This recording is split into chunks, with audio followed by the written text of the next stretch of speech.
for your committee this afternoon. Thank you very much. Any testifiers in Pahoa? Good afternoon, Mr. Chair. There are no testifiers here in Pahoa. Thank you. Waimea? Good afternoon, Mr. Chair. We have no testifiers. Thank you. Thank you. And Kohala? Good afternoon, Chair. We do not have any testifiers for your committee. Thank you. And Ka'u, do we have any testifiers? Good afternoon, Mr. Chair. We have no testifiers here in Ka'u this afternoon. Thank you very much. If anybody does come in to testify at any of the remote sites, just please let me know. We have about 12 testifiers here in Kona. So with that, public testimony is limited to 3 minutes. At 2.5 minutes, you're going to hear. Miley? You're going to hear that. That means you have 30 seconds left to summarize. Then that's going to go off at 3 minutes, and I'm going to ask you to please stop at that time. I'm very strict on this. 3 minutes across the board. Fairness. Whether it doesn't matter which side of the issue you're on, 3 minutes. So with that, we'll go with, and please start by introducing, give us your name, and then you may begin. So Joel Cooperson, and microphone is on, it looks like it's on. Go ahead. Hello? Yes. Okay. Aloha, council members. My name is Joel Cooperson. I've lived in North Kona community for almost 45 years, and I've taught 7th and 8th graders here for 31.4 of them. I've given testimony regarding this project over the last several years. Council members Ford, Hoffman, and Pelago required Mr. Barrett meet with the community. We met several times. Very little was accomplished. Mr. Barrett told us at the last meeting that he was going to wait until after the council election for a business-friendly county council because 5 of the members, including Councilwoman Ford, were holding him accountable. Mr. Barrett withdrew his application one of many times. 4 of those 5 council members are no longer serving. This development does not meet the requirements of the Kona Community Development Plan, which calls for low density on both sides of Hualalai Road. The community will hold you accountable for upholding the plan with legal action as an option. We wanted them to eliminate the PUD and only go with minimum of RS15, meaning 15,000 square foot lots or bigger, which mirror all of the adjoining properties. Without exception, all of the adjoining properties. He refused both. We all know that having a PUD will allow them to, behind closed doors later, increase the density to possibly 5,000 to 7,500 square foot lots. We all know that this will happen in the very near future if you approve their subdivision. This is not speculation, this is fact. We all know that Hualalai Road will not handle the increase in traffic. Pua Nui cannot handle the increase with non-existent feeder roads. Mr. Lim, who is the Barrett's high-priced TLO lawyer, who's known for getting the job done, has blatantly made misstatements to the Leeward Planning Committee and got caught about a non-existing feeder road servicing the Barrett development. Floodplain analysis by the developer is flimsy at best. Here's the bottom line. Is your job to rubber stamp the Shabai, or is it your job to protect the community and the residents?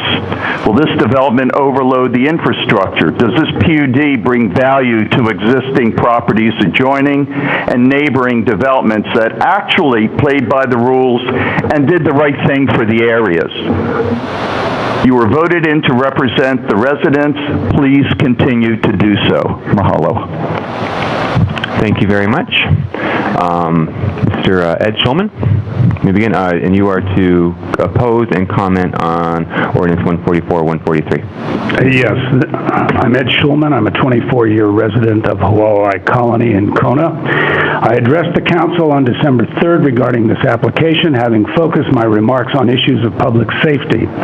Today I speak in support of Councilwoman Ford's proposed amendments to Bill number 144, dated January 23rd, 2014.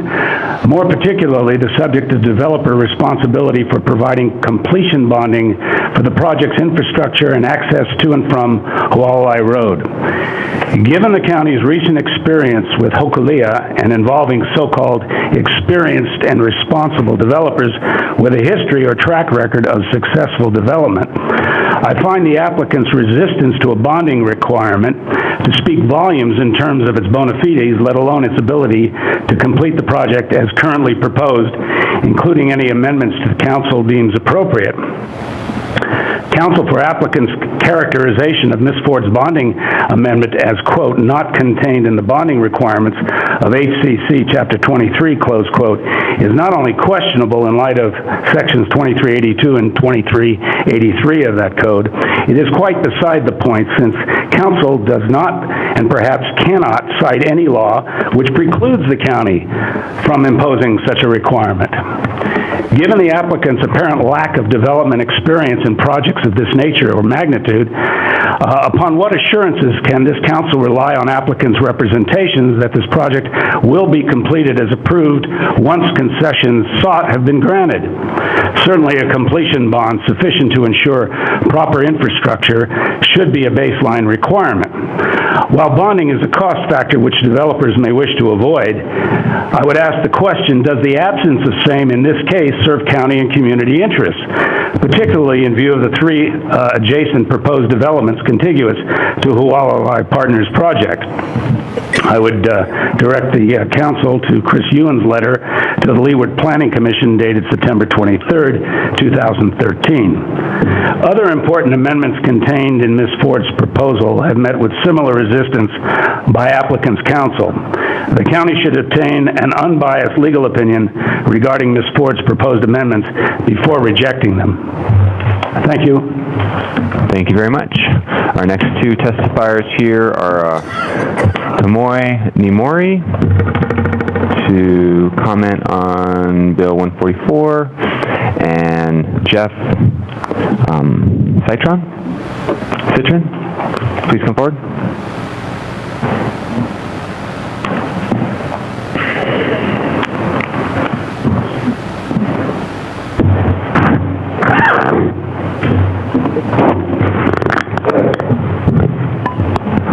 Ms. Nimori, give us your name and you may begin. My name is Tomoe Nimori. I live at 75662 Hualalai Street, Kailua, Kona, 96740. I support Brenda Ford's amendments based on my research of reclassification procedures and standards published in Chapter 205 of the Hawaii Revised Statutes. Number one, actions must be consistent with Chapter 205. Decision-making standards.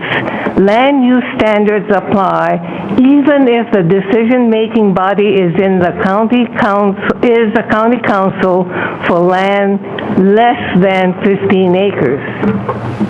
B, conformance with the state plan. No amendment to any land use district boundary shall be adopted unless it conforms to Hawaii State Planning Act, Chapter 226. And Hawaii State Planning Act in Chapter 226 lists among the points water, transportation, public safety, and individual rights and personal well-being. Brenda Ford's amendments address these points as it relates to Bill 144. Water, flood control is addressed. Transportation and public safety, roads within and access to the subdivision are described. C, individual rights and personal well-being. 7 lots for affordable housing are suggested, and most importantly, a planned unit development should not be allowed if it is designed to reduce required footage of lots within the subdivision. Thank you.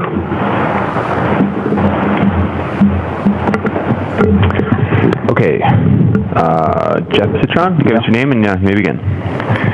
My name is Jeff Citron, and I have lived in Hualalai Colony for 10 years and have been a resident in Kona since 1971. Hualalai Road is a substandard road that is often congested with traffic in the morning. According to past studies, Hualalai Road is classified as substandard and is borderline dangerous.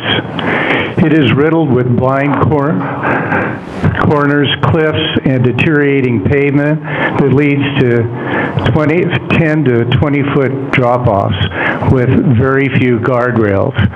Problems have increased with heavy equipment moving off and on the road, including the existing base yard and recent excavation for a new water line feeding the new water tank.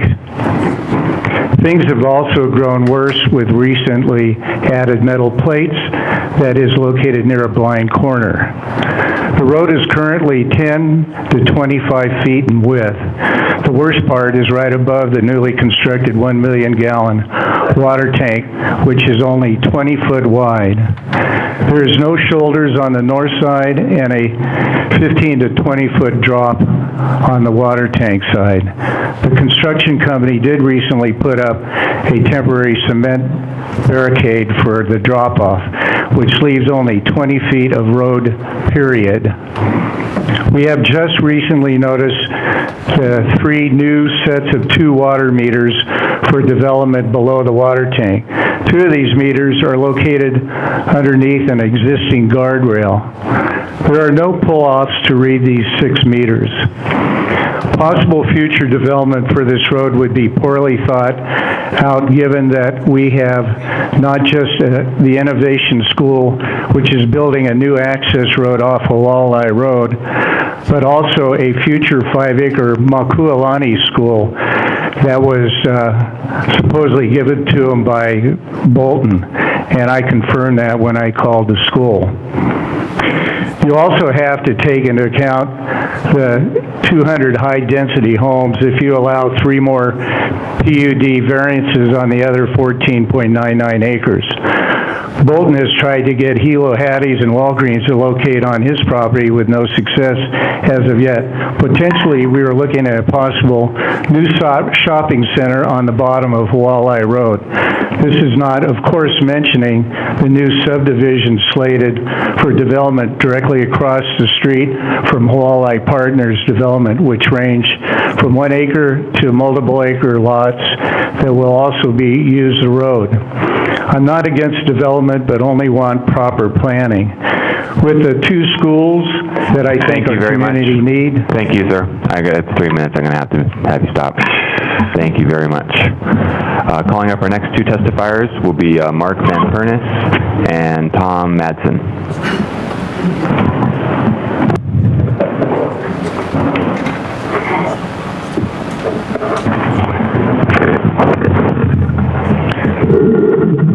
Mr. Van Pernis, give us your name and you may begin.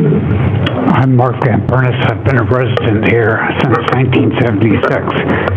As Mr. Citron was saying, you're looking at 60 acres of residential property and 33 acres of commercial property by all adjoining. This is just a stalking horse. The first of the less than 15-acre parcels that will come before you.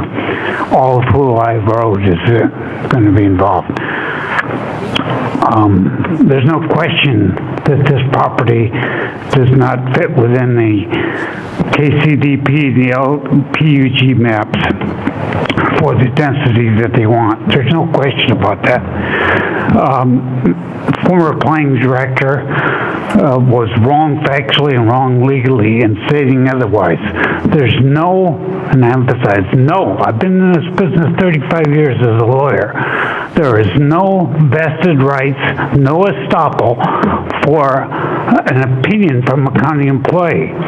The vested rights only exist once there is approval by the council and signing by the mayor. Their rights are what they had when they bought the property.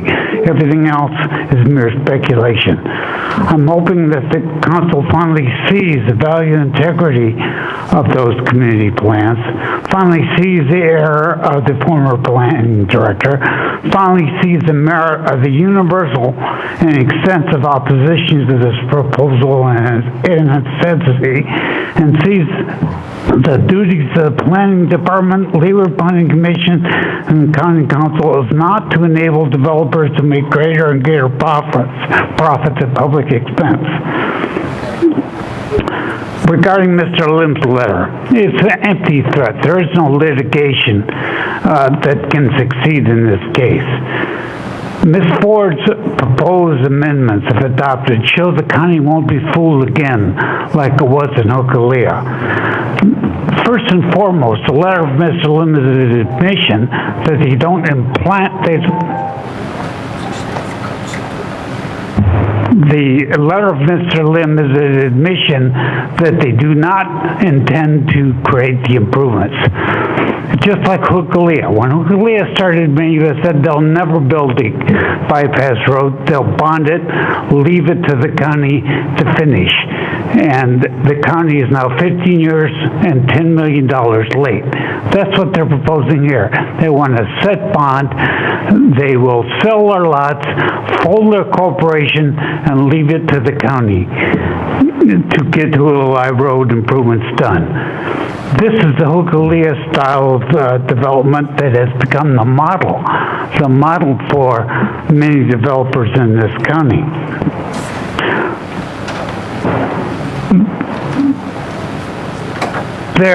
If they want a set bond, double the amount of the bond if they want a fixed amount. The conditions of attorney fees and costs, escalating amounts, personal guarantees. This is all conventional stuff that we in the private real estate development business require of every bond. Thank you, Mr. Van Pernis. Mr. Madison, give us your name and you may begin. Yes, I'm Tom Madsen, and I live at Hualalai Colony off of Hualalai Road, and I've lived here in Kona since 1987.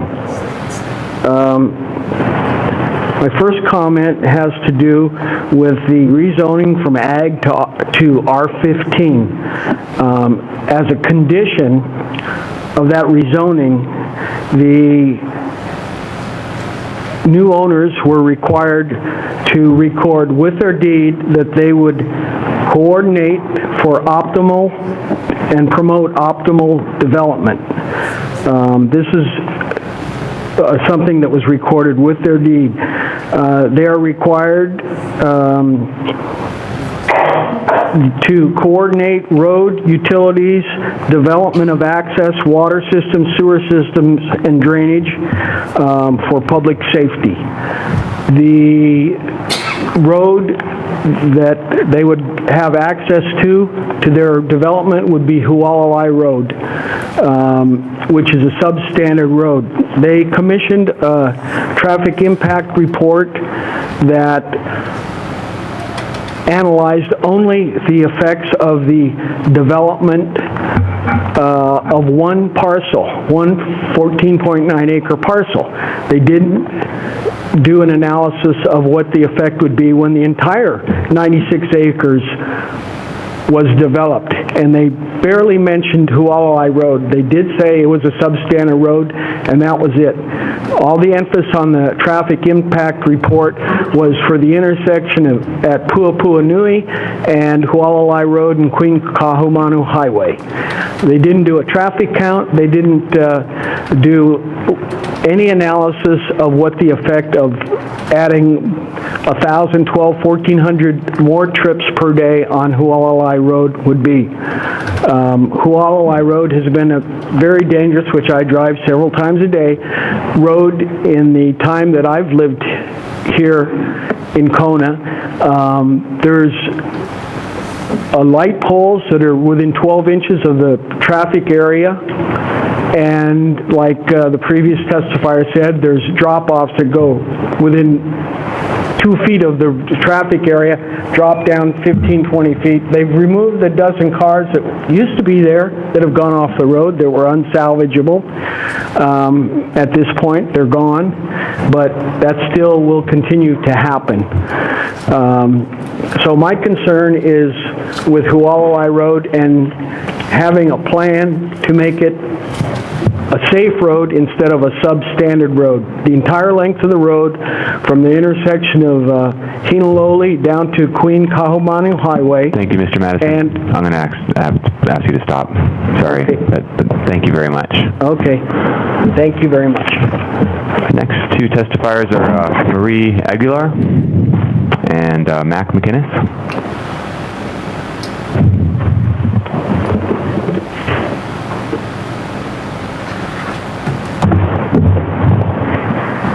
Aloha, Council. My name is Marie Aguilar. Could you pull the microphone down just a little bit? Pardon? Could you pull your microphone down just a little bit so it's closer to you so we can hear you better? Restart it now, please. Okay. My name is Marie Aguilar, and I am a homeowner on Hualalai Road. My mailing address is P.O. Box, Kailua Kona. P.O. Box 1874, Kailua Kona.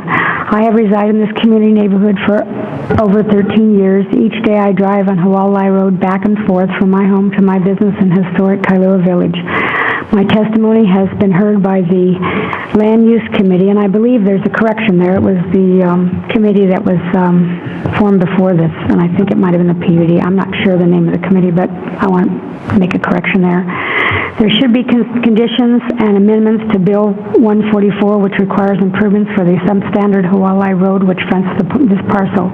The proposed amendments written by Councilmember Brenda Ford provide the necessary conditions to make this created subdivision accountable to the residents living nearby and to the County of Hawaii. I wish to address issues on Bill 44, changing the zone code from A5 to F to RS15 for Hualalai partners. The most important concern is public safety on Hualalai Road. During construction and when residents of the development have moved into their homes, there will be an increase in large construction vehicles which will travel on Hualalai Road with building materials, tons of concrete and mixing trucks and heavy-duty excavation equipment. Residents who travel on Hualalai Road will use this road to travel to their jobs.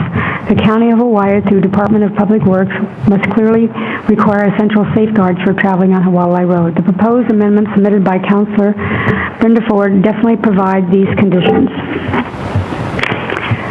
I wish to endorse the proposed amendments stated in Condition C, Condition L, and the new Condition R, and the new Condition S. All of the conditions listed here directly address the public concerns of the proposed development owned by Hualalai Partners. Condition C for the required bond for completion of streets, including curbs, gutters, sidewalks, and street lighting, are as required by the Department of Public Works, grant the certainty of completion. Condition L for the flood control system to address off-street drainage entering an existing parcel TMK 75017-043 ensures that the subdivision will have proper drainage improvements. Condition R is justified by stating that the number of lots in this rezoning to 40 lots. The landscape of the acreage and this country characteristics, it is welcoming that the larger lots will beautify the landscape and keep Kona country. Condition S is a measure that will allow the affordable housing with the subdivision. Explicit requirements are aligned for this protection. While Condition G is meant to provide the extension of Pualina Street, there is more testimony needed to clarify the exact location of the connector road. I do not endorse Condition G, as I'm not sure where the connector roads are to Hualalai Road. The subdivision would not benefit with two Hualalai roads. Thank you, Ms. Aguilar.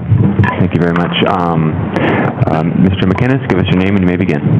My name is Matt McGinnis. Mr. Chairman, ladies and gentlemen, can y'all hear me? Thank you.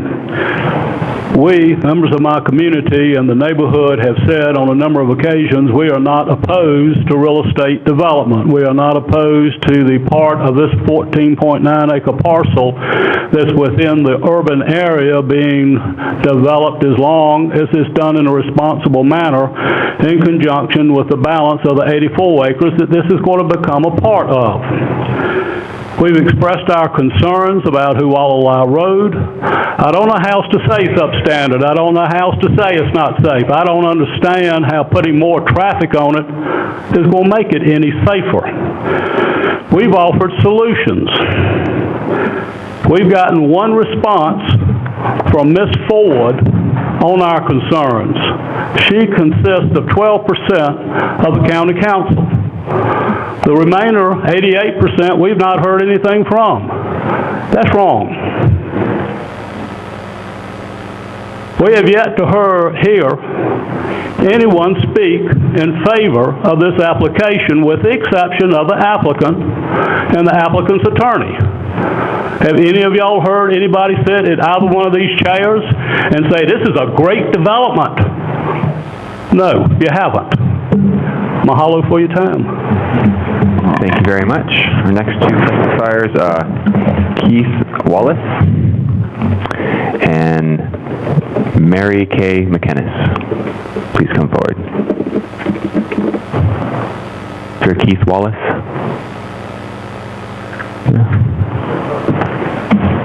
I'll put that off to the side, see if he comes back.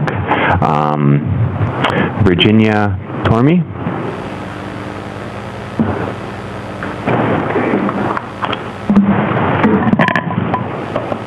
Ms. McInnes, you can give us your name and you may begin.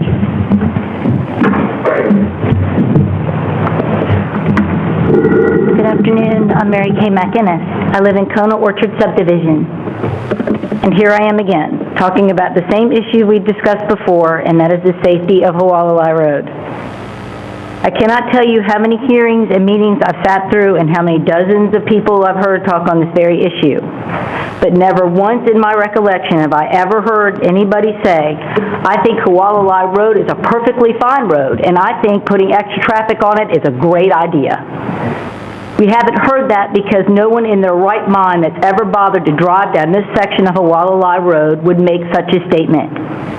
In fact, Warren Lee of the county went into great detail at the last rezoning hearing about the dangers and shortcomings of Hualalai Road and the tremendous amount of work required on both sides of the roadway to make it safe.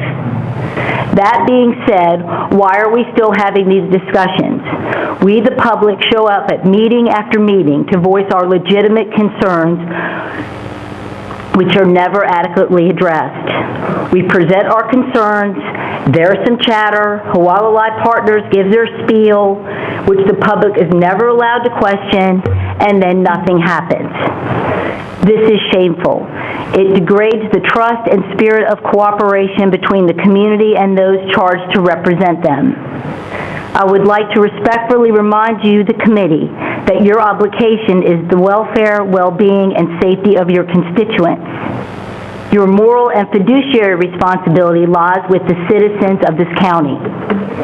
To approve the rezoning on the applicant's property without improvements to the entire length of Hualalai Road is knowingly placing people in danger and will most probably result in serious injury or loss of life. And this is wrong. If there is going to be an increase in traffic on Hualalai Road, then there must be improvements to all of this section of Hualalai Road to provide for the safety of all the citizens who use it. If Hualalai Partners, their affiliates, and the county are unable or unwilling to provide that, then perhaps they should reconsider the rezoning and or development of their properties at this time. Because frankly, I don't think someone should have to die on Hualalai Road because the developers in the county cannot afford improvements at this time. Thank you. Thank you. Ms. Tormey, give us your name and you may begin. My name is Virginia Tormey, and I live in Kona Orchard, so I'm very familiar with the hazards. Could you hold the microphone a little closer? Do you want me to start over? Yes, please. My name is Virginia Tormey. I live in Kona Orchards, so I travel Hualalai Road all the time. And I am very opposed to this rezoning. But I'm not opposed to development. I think that it's very possible. I'm not a developer, just a mere citizen who cares very much about our community, and I respect the fact that some effort has gone into the Kona Community Development Plan. But this development violates that plan, and I think that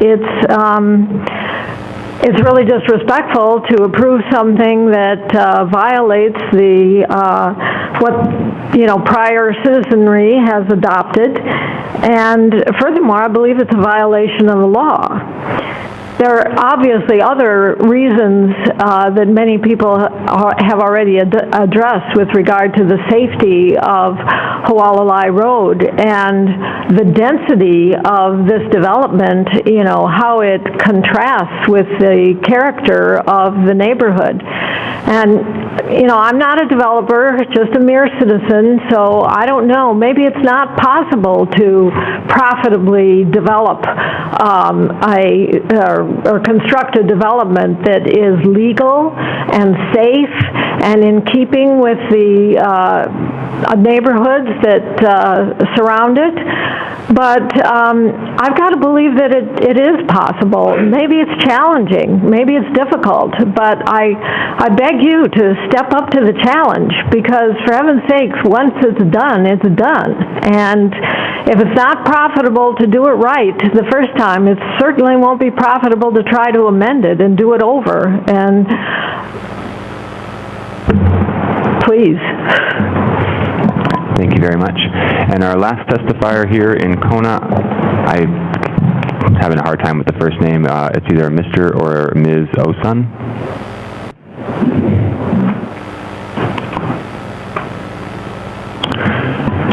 Please give us your name, and you may begin, and hold the microphone nice and close to you. And good afternoon. My name is Adeboyega Osun.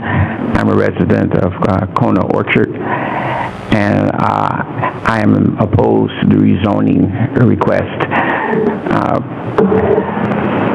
primarily due to density and increased traffic on Hualalai Road. I've lived in Hawaii like 7 years here in Kona, and there are not a lot of roads that go east-west or even north-south.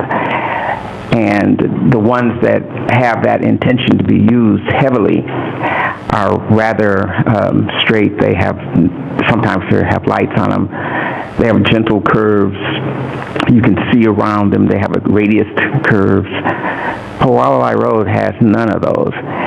And it's extremely narrow, and even driving the speed limit is difficult to stay on your side of the road. I've often almost met the car coming in the opposite direction because we were both out of our lane, just trying to make the curve. And that's unacceptable on a heavily used road because it'll cause many accidents. I think having the density increased will increase usage of this road, increasing the likelihood of this happening. If the road were somehow widened or improved so there were less sharp turns, you were able to see around these blind curves, that might be an acceptable solution. But without that, I'd be opposed to the rezoning. Thank you. Thank you very much. Is there anyone else wishing to give testimony here or any of the other locations? Hearing, seeing none, public testimony is now closed. Okay, Madam Clerk, will you please read in Bill 143? Thank you. Bill 143 amends the state land use boundaries map for the County of Hawaii by changing the district classification from the agricultural to the urban district at Kahului 2nd, North Kona, Hawaii. Tax map key 751743, applicant Hualalai Partners of Kona LLC, approximately 14.968 acres. The applicant requests a change to the state land use district classification to develop a single-family residential subdivision consisting of 43 lots. Introduced by Mr. Kern by request, postponed December 3rd, 2013, and January 21st, 2014. Note there is a pending motion by Ms. Poindexter and duly seconded by Mr. Kanuha to recommend passage of Bill 143 on first reading. And Bill 144 amends Section 25-8-3 North Kona Zone Map, Article 8, Chapter 25 Zoning Code of the Hawaii County Code 1983, 2005 edition by changing the district classification from agricultural 5 acres, A-5A, to single-family residential, 15,000 square feet, RS 15, at Kahului 2nd, North Kona, Hawaii, covered by tax map key 751743. Applicant Hualalai Partners of Kona LLC, approximately 14.968 acres. The applicant requests a change of zone to develop a single-family residential subdivision consisting of 43 lots. In addition, the applicant intends to submit a planned unit development application, which would allow flexibility for smaller lot sizes, approximately 10,000 square feet, to be accessed by non-dedicable roadways. Introduced by Mr. Kern by request, postponed December 3rd and 17, 2013, and January 21st, 2014. Note there is a pending motion by Mr. Onishi and duly seconded by Mr. Kanuha to recommend passage of Bill 144 on first reading. And Communication 485.9 from Council Member Brenda Ford dated January 23rd, 2014, transmitting proposed amendments to Bill 144, and Communication 485.10 from Councilmember Brenda Ford dated January 28, 2014, transmitting proposed amendments to Bill 144, and Communication 485.11 from Councilmember Brenda Ford dated January 30, 2014, transmitting proposed amendments to Bill 144. Thank you, Madam Clerk. Now we'll move into discussion. So we do have Bill 143 and 144, so we can discuss the entire project in its entirety. We will have to vote on them individually. I'm going to start with Ms. Eoff, followed by Mr. Kanuha. Thank you, Mr. Chair. Council members, if you look in the documents that we've been provided, we've had these on the board for a while now, but if you go to the Planning Commission transcripts and the attached PowerPoint that was given at the Planning Commission on this project, there's a pretty disturbing issue that has just become more glaringly prominent. And I noticed it at the very beginning before this application came to us. And in fact, I attended the Planning Commission hearings to find out what we are going to do about this problem. But the problem hasn't gone away. And I think before we address any of the other issues that have been brought to us today, we need to look at this. And I'm not sure if Wendy has passed out the maps, but I took the two maps from this packet. We do have the maps. You do have them, okay. Yes. So if you look on the one that says General Plan LUPAG map, okay, and the coloring's a little bit off from the packet, but if you look at that, this is a depiction of the county's general plan land use pattern allocation guide map, and it's a county's long-range policy planning document.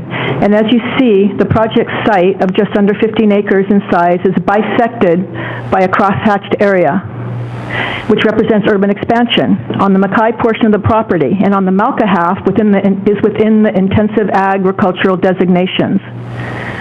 Okay, now if you go to the next map, it represents the Kona Community Development Plan.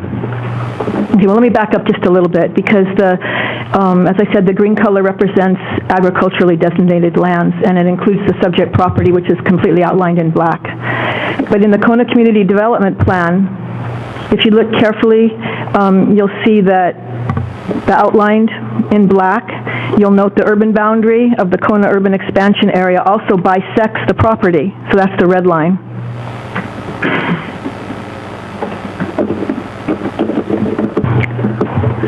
If you look in the land use policies in the Kona Community Development Plan, it's policy LU-3.8. It's regarding rezoning outside of urban and rural TODs and outside of general plan LUPAG urban area.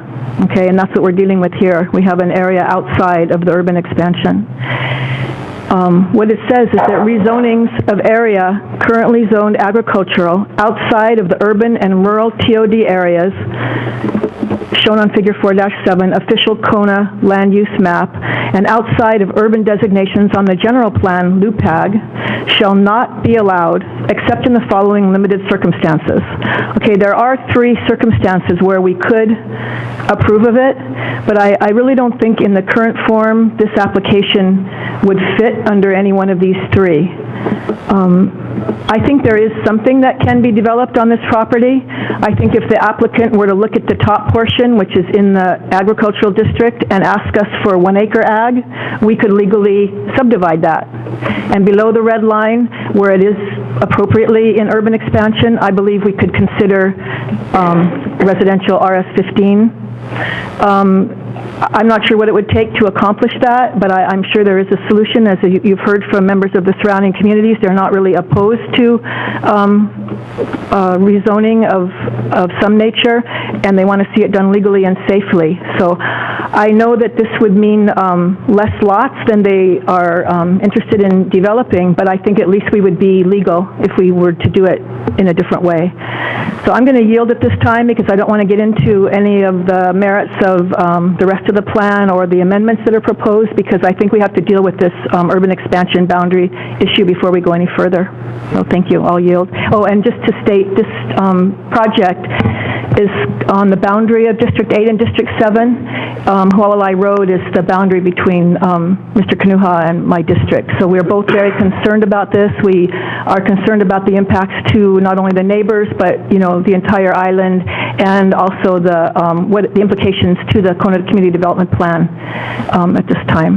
So I'll yield. Thank you, Ms. Diop. Mr. Kanuha? Thank you, Mr. Chair, and mahalo for the community for coming out expressing your concern about this project as well. I am on the complete same lines as Ms. Eoff, as she just stated. The concerns about the general plan and the Kona Community Development Plan designation of where urban and agriculture should exist.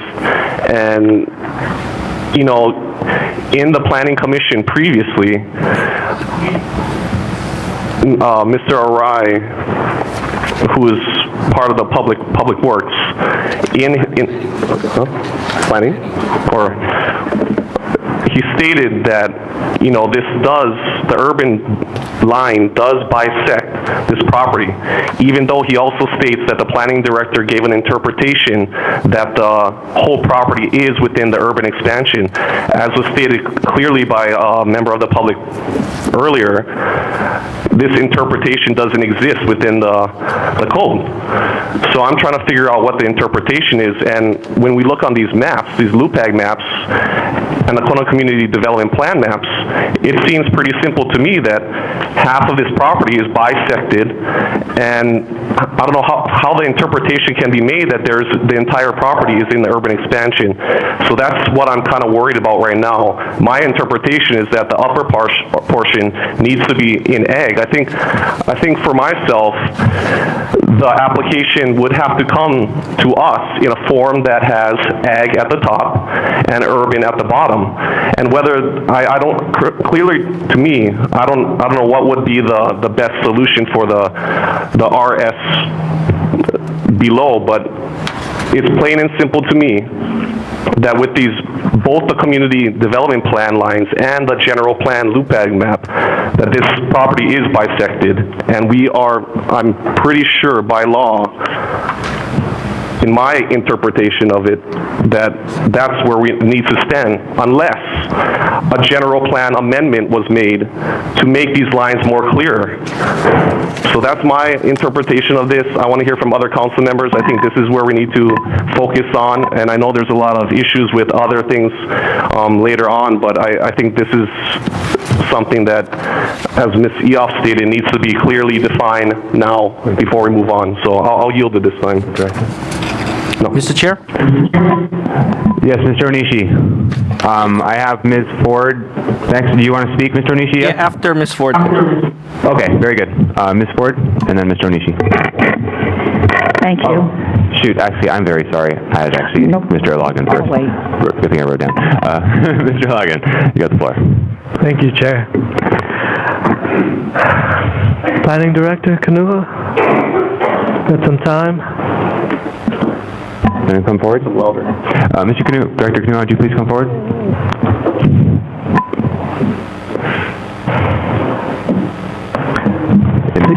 Could you introduce yourself? You're on it. Good afternoon, members of council. Dwayne Konuha, Planning Director. Thank you, Director. You heard the two council members from Kona. What's your thoughts about what just been said? I don't know what you're looking at, what map you're looking at. If you could see some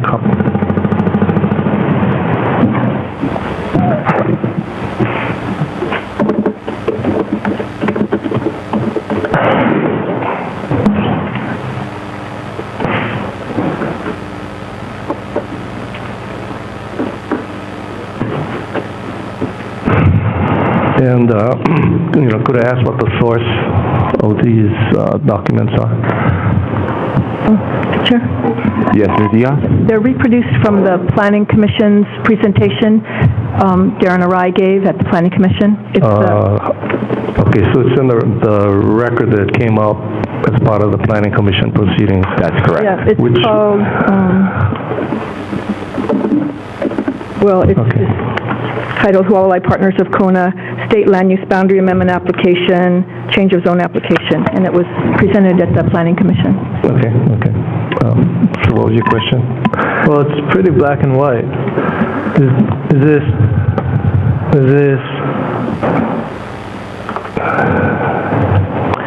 do I even have to ask anything? What's your interpretation? There's not much to interpret. I mean, the map pretty well speaks for itself. I know that there was an interpretation given to the applicants in 2010 that indicated that the urban expansion designation on this map is a crosshatched area. There was an interpretation given that the urban expansion area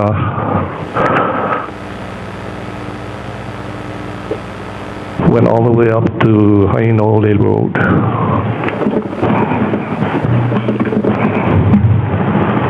So what would you recommend after seeing this? Well, if you want to go a step further, I did some research on this as it relates to the authorities for the planning director to make interpretations of that matter. I went back and looked at the original general plan and all of the revisions to the general plan since then. I went back and looked at the county code, and there may be something that I'm not aware of, but from everything I've been able to research, I don't find anything that gives the planning director the ability or the authority to make such a determination. No, I don't find anything that gives the planning director that authority. So if you were to ask me to make an interpretation, based on what I know, I couldn't give you an interpretation either. So from that standpoint, these documents, which are part of the record that came up through the Planning Commission, they speak for themselves. Thank you, Director. Thank you, Mr. Logan. Ms. Ford? Thank you very much. I'm going to make a couple of generic remarks because the subject of my... Are you going to need Mr. Director Kanuha? No. Okay. Thank you.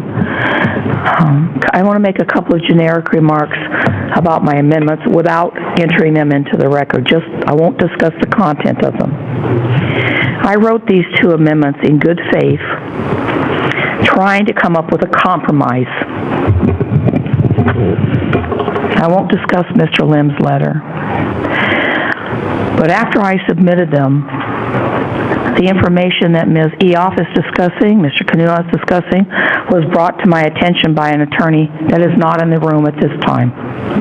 And I went into the general plan and read exactly what Ms. Eoff read to us, that outside of the urban expansion boundary,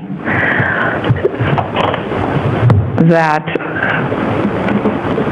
If it's zoned agricultural, you cannot expand the urban boundary into that agricultural area. So I want to read you a couple excerpts.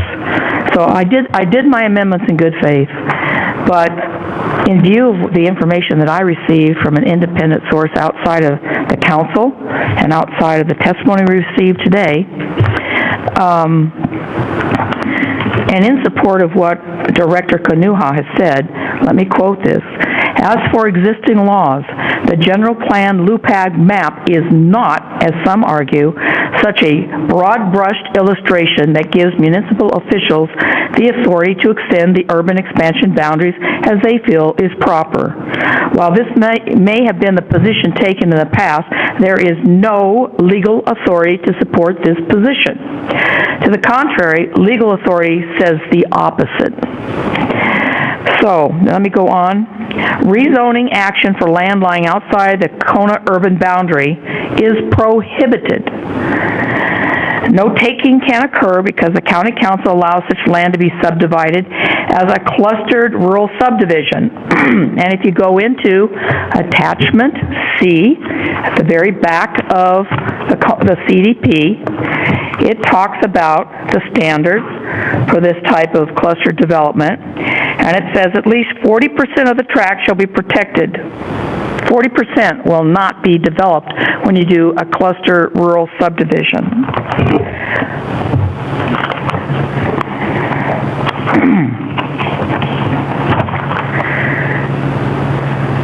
Now, the Kona CDP ordinance makes clear, I'm picking things out of here for you guys to understand, makes clear that the use of the word shall, vis-a-vis, is a declared policy, makes the policy legally binding. We've all know that the CDP by people in the administration telling us the word shall is discretionary. And we've had multiple attorneys outside of the county tell us it's mandatory. It means you have to do it. And so has the state Supreme Court. It's over with. The word shall is mandatory. Furthermore, this attorney goes on and says that it is possible, I'm going to paraphrase this because it's long, it is possible that where an official policy in question affects broad and significant public interest, that a judge may assess fees against the municipal officer if they do something that's not appropriate and doesn't follow the law. And then there's a lawsuit filed. In view of this extra information, I support Ms. Eoff and Mr. Kanuha, Councilmember Kanuha, and Director Kanuha's determination. I am not going to put my amendments forward. I'm just not going to do it because I think this application on its face is inappropriate and illegal. In addition, just so people know, when I did those amendments, I did not do anything on Hualalai Road, and there was a reason for it. Other council members said they were going to address that issue, so I chose not to interfere with it. So even if I were to bring my amendments forward, they are not yet dealing with Hualalai Road. I'm not going to support this application. I think we should vote it down, and if the applicant really wants to do it right, excuse me, they need to start over and follow the CDP. Regarding Bill 143, which is the state land use amendment, even if we pass that, Bill 144 violates the CDP. So we've right now, everything violates the CDP. Even if we pass the first one, it's still in violation of our CDP. Even if we change the LUPAG map, I'm not going to support this. I'm sorry, Mr. Barrett, I tried really hard to come up with a compromise that you guys didn't like, but it's not going to work. It's just not legal, sufficiently legal. Thank you. Thank you, Ms. Ford. Mr. Onishi in Hilo. Thank you, Mr. Chair. Would the applicants please come forward? Now the applicants and the representative please come forward.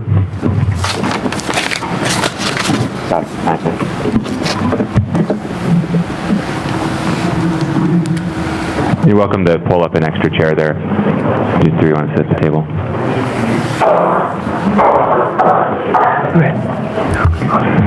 And whoever's going to be speaking, can I please get you to introduce yourself? In fact, can they all introduce themselves? Okay, yes. Can you all introduce yourself? Yeah, go ahead. Good afternoon. I'm Ted Barrett. I'm the owner of the property that we're discussing.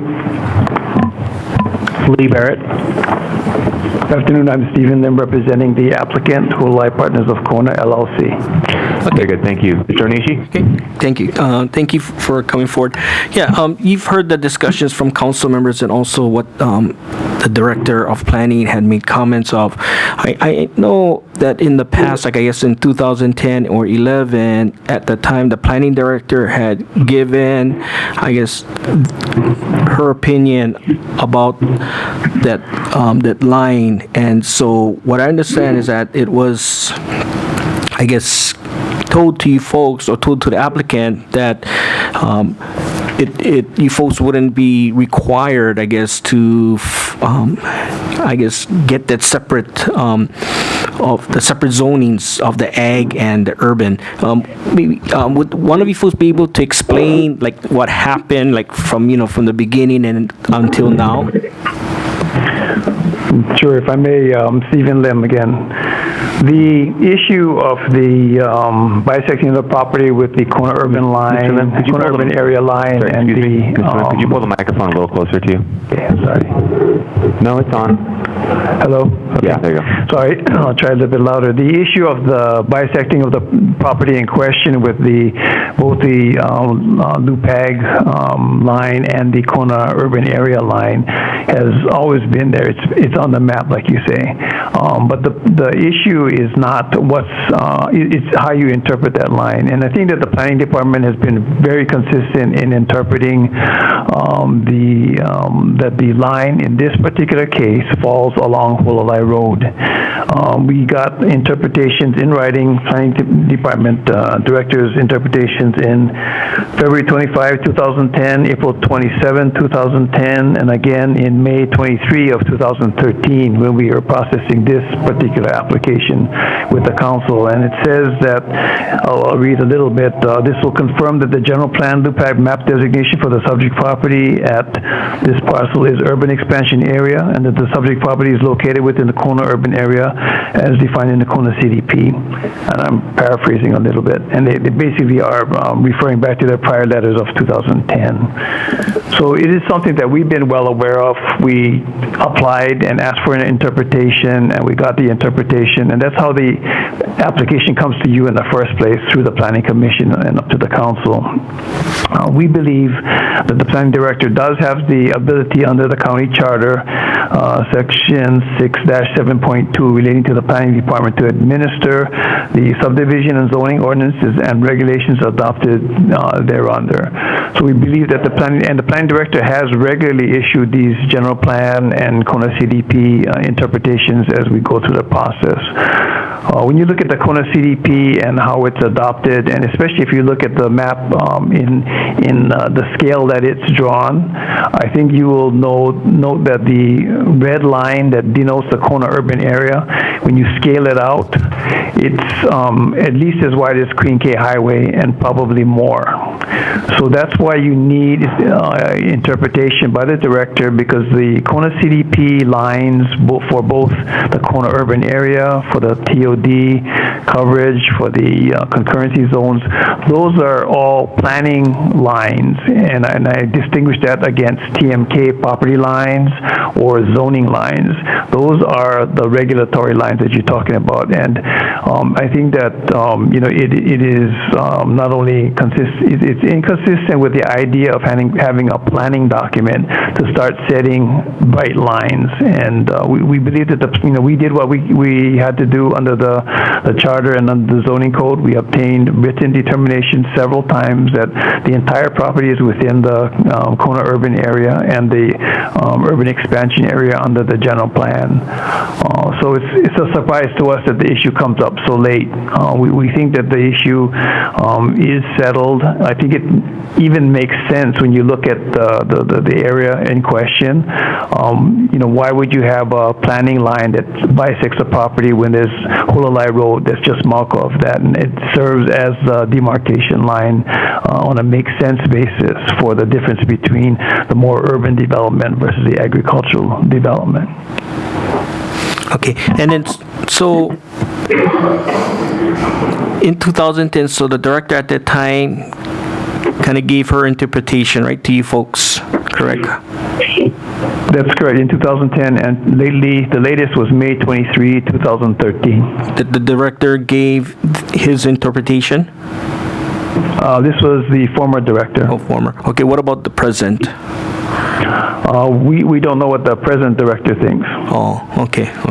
And then one last thing.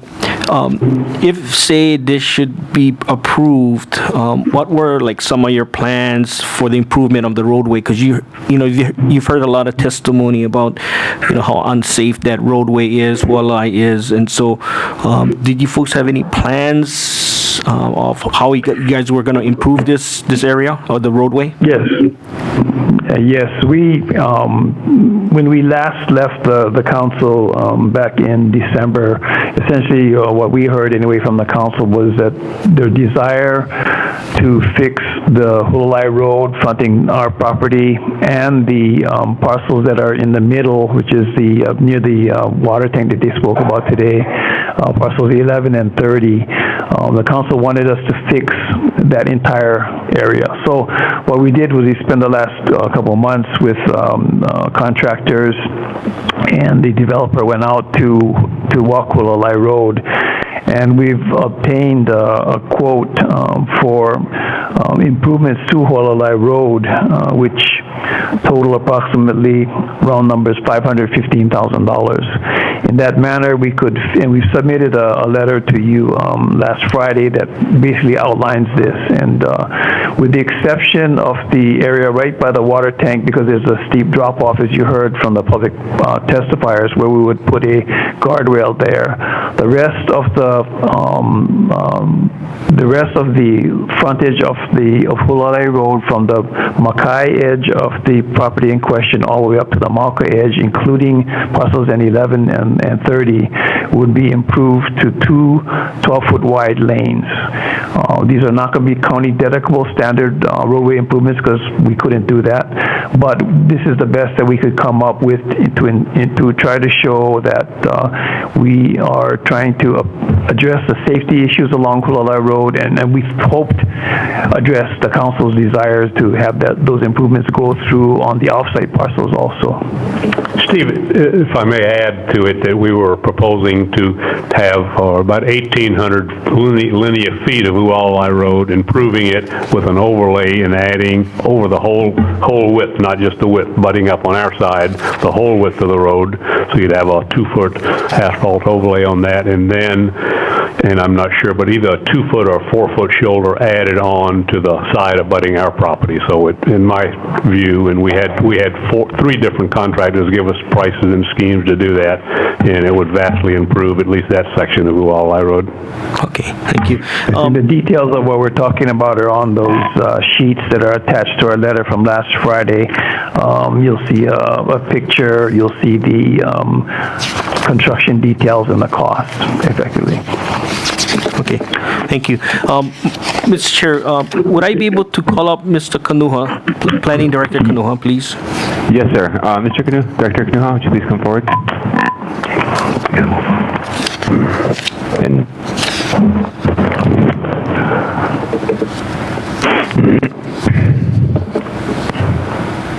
if you could identify yourself again for us. Dwayne Kanuha, Planning Director. Okay. Thank you, Mr. Kanuha, for coming up. Listening to what Mr. Lim had mentioned about, he feels in the charter it states that, I guess, the Planning Director has some power in, I guess, interpreting the LUPEG lines or the urban expansion. Do you feel that way too? The way I read that provision of the charter, it's relating to zoning, subdivision, the lower level tools to implement it.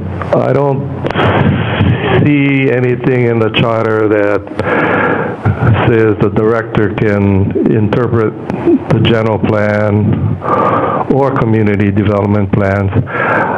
I could say that it's inferred, but as to it being spelled out that the planning director actually has that authority, I can't find it in the charter, nor can I find it in the general plan, the first general plan, and all of the general plans that have been revised since then. Okay, so I guess what you're saying, so the previous director, when I guess interpreted it, I guess her way. So you're saying that you cannot find anything in the charter or in the general plan that's stating that the director can do what she did. That's correct. Okay, thank you. Mr. Lim.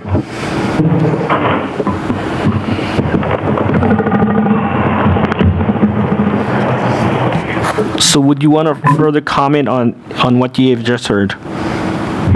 Well, this is not an unusual circumstance where the planning director has made general plan interpretations. That has happened, throughout my career. Because I think that that's the proper province of the planning director. The council is supposed to establish policy and adopt planning documents, and the planning director is the one that implements these policy documents. And there will necessarily, because they're planning documents, there will necessarily be ambiguities that have to be interpreted. And so, we believe that there's sufficient legal basis for the planning director to have made that determination, both then and now. Okay, and so if I would suggest, if it's possible, maybe we should postpone this so that you folks can go back and talk to the director. Would that be okay?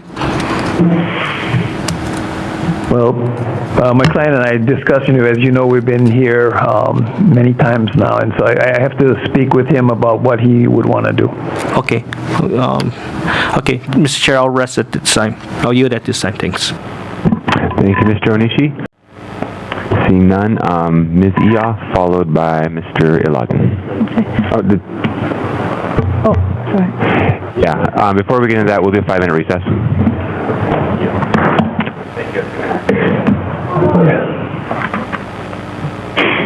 What are we doing, taking a break?